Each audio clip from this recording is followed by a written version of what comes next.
when you're looking at the difference between a Sandtown and a Roland Park, you're literally talking less than 2 miles.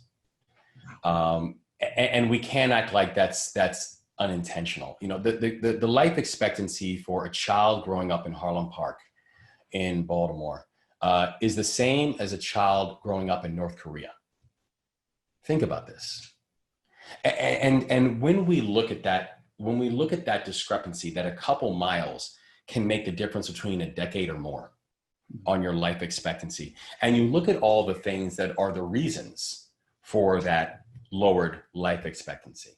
You know, you look at the fact that 80% of the violence that's, you know, perpetrated in a city like a Baltimore, and again, Baltimore is you know, unfortunately has been, we've had a streak of years where it's been consistently 300 plus homicides in a city that is now under 600,000 people. I mean, it's a staggering number.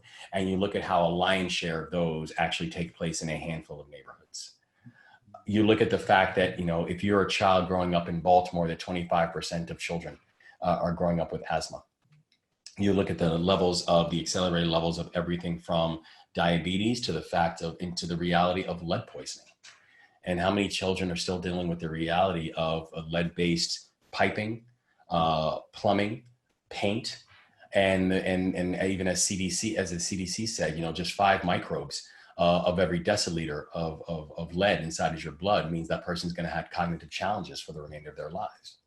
So we know exactly how to and what things we should be addressing and treating. We know how we can put public dollars to work in very real ways. There's something called the marginal value of public funds, which is the, you know, MVPF, and looking at what is the highest return that you can have on public dollars.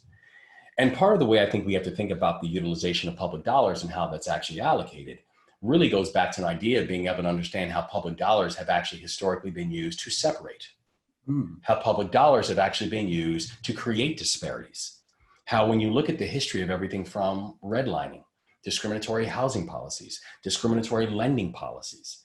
So we have seen how public dollars through generations have been made to separate people. We now have to be very deliberate about using these MVPFs to actually bring people together.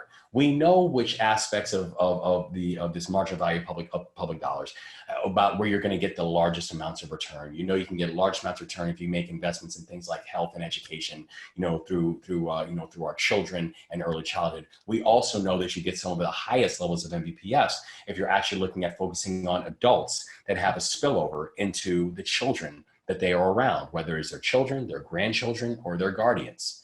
Right? We know the way we can invest public dollars to create a higher value.